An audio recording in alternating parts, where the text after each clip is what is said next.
بسم اللہ الرحمن الرحیم ربی یسر ولا تعسر واتمم بالخیر۔ مومنین کرام، امام خمینی رضوان اللہ تعالی علیہ کی کتاب چہل حدیث، اس میں جو 13ویں حدیث انہوں نے بیان کی ہے، جو 13واں عنوان بیان کیا ہے، وہ ہے توکل۔ توکل کا کیا مطلب ہے؟ توکل کا مطلب ہے اعتماد کرنا، بھروسہ کرنا۔ اسی سے وکیل نکلا ہے۔ جب انسان کسی کو وکیل بناتا ہے تو جب اس کے اوپر اعتماد کرتا ہے تبھی اسے وکیل بناتا ہے۔ نکاح کے اندر وکیل، معاملے کے اندر وکیل، طلاق کے اندر وکیل، یہ سارے کے سارے معتمد ہوتے ہیں۔ انسان ان کے اوپر اعتماد کرتا ہے، معاملہ ان کے سپرد کرتا ہے، تبھی وہ وکیل ہوتے ہیں۔ اور یہاں پر توکل سے مراد ہے کہ انسان اللہ کے اوپر بھروسہ کرے، اللہ کے اوپر اعتماد کرے کہ جو اللہ کرے گا وہ بہتر کرے گا۔ یہ توکل ہے۔ اس سے ایک اگلا مرحلہ ہوتا ہے، وہ ہے رضا کا مرحلہ۔ اور جو رضا کا مرحلہ ہے وہ توکل سے بڑا مرحلہ ہے، وہ توکل سے بڑا مرتبہ ہے۔ اسی لیے بعض جو اہل سلوک ہیں وہ کہتے ہیں کہ ارید ان لا اریدہ۔ ان سے جب پوچھا گیا کہ کیا چاہتے ہو تو کہا کہ ہم یہ چاہتے ہیں کہ ہم نہ چاہیں، ہمارا نہ چاہنا یہ چاہنا ہے۔ توکل کے متعلق امام روایت کے اندر لفظ ہے ان ابو الحسن الاول۔ ابو الحسن الاول کہتے ہیں امام موسیٰ کاظم علیہ السلام کو، اور ابو الحسن الثانی امام علی رضا علیہ السلام کو کہتے ہیں۔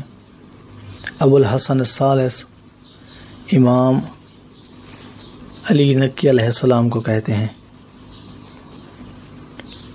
تو یہاں پر ابو الحسن الاول کہا گیا، امام موسیٰ کاظم علیہ السلام مقصود ہیں۔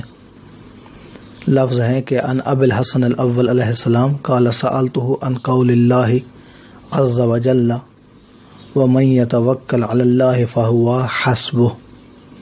کہا کہ میں نے اللہ تبارک و تعالیٰ کے اس فرمان کے متعلق پوچھا، قرآن مجید کی اس آیت کے متعلق پوچھا کہ وَمَن يَتَوَكَّلْ عَلَى اللَّهِ فَهُوَ حَسْبُهُ، کہ جو بھی اللہ پر توکل کرتا ہے بس وہی اس کے لیے کافی ہے، اللہ کی ذات اس کے لیے کافی ہے۔ کہ اس سے کیا مراد ہے؟ یہ آیت مجھے سمجھائیے۔ سورۃ طلاق کی آیت ہے، 3 نمبر آیت۔ تو امام علیہ السلام نے ارشاد فرمایا التوکل علی اللہ درجات۔ امام علیہ السلام فرماتے ہیں کہ توکل کے مختلف درجات ہیں۔ منہا، ان درجات میں سے ایک درجہ یہ بھی ہے ان تتوکل علی اللہ فی امورک، کہ آپ اپنے امور میں، اپنے کاموں میں اللہ کے اوپر بھروسہ کریں، اللہ کے اوپر توکل کریں۔ فما فعل بک کنت عنہ راضیا، جو کچھ اللہ انجام دے دے، تمہارے لیے فیصلہ کر دے، تم اس کے اوپر راضی ہو جاؤ گے، تم اس کے اوپر راضی ہو جاؤ۔ تعلم انہ لا یعلوک خیرا و فضلا، اور یہ تمہیں معلوم ہونا چاہیے کہ جو اللہ تمہارے لیے کر رہا ہے وہ نہ بھلائی کو منع کرے گا نہ وہ فضیلت کو منع کرے گا۔ یعنی اللہ کی طرف سے جو بھی کام ہوگا اس کے اندر بھلائی بھی ہوگی، اس کے اندر فضیلت بھی ہوگی۔ اللہ کی ذات نہ بھلائی کو تم سے روکے گی نہ فضیلت کو تم سے روکے گی۔ وَتَعْلَمُ، یہ بات تمہارے ذہن نشین ہونا چاہیے، یہ بات تمہیں معلوم ہونا چاہیے ان الحکم فی ذلک لہ، کہ اس معاملے میں حکم اللہ کا ہی چلنا ہے، فیصلہ اللہ کا ہی ہونا ہے۔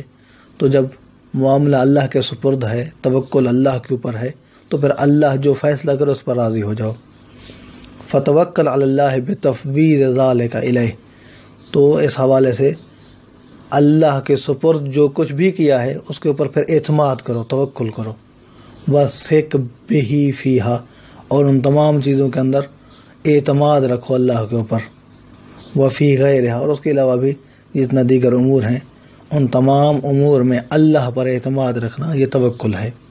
تو خلاصہ کلام یہ ہے کہ انسان جتنا بھی امور ہیں اگر توکل کرنا چاہتا ہے تو وہ اللہ کے فیصلے پر راضی ہو جائے کہ جو کچھ اللہ کرے گا اللہ کی ذات کیونکہ بھلائی سے نہیں روکے گی، اللہ کی ذات منبع خیر ہے، اللہ کی ذات سے خیر کے علاوہ کچھ اور کی امید نہیں ہے، تو انسان اللہ کے تمام احکام کے اوپر راضی رہے، تمام فیصلوں کے اوپر راضی رہے۔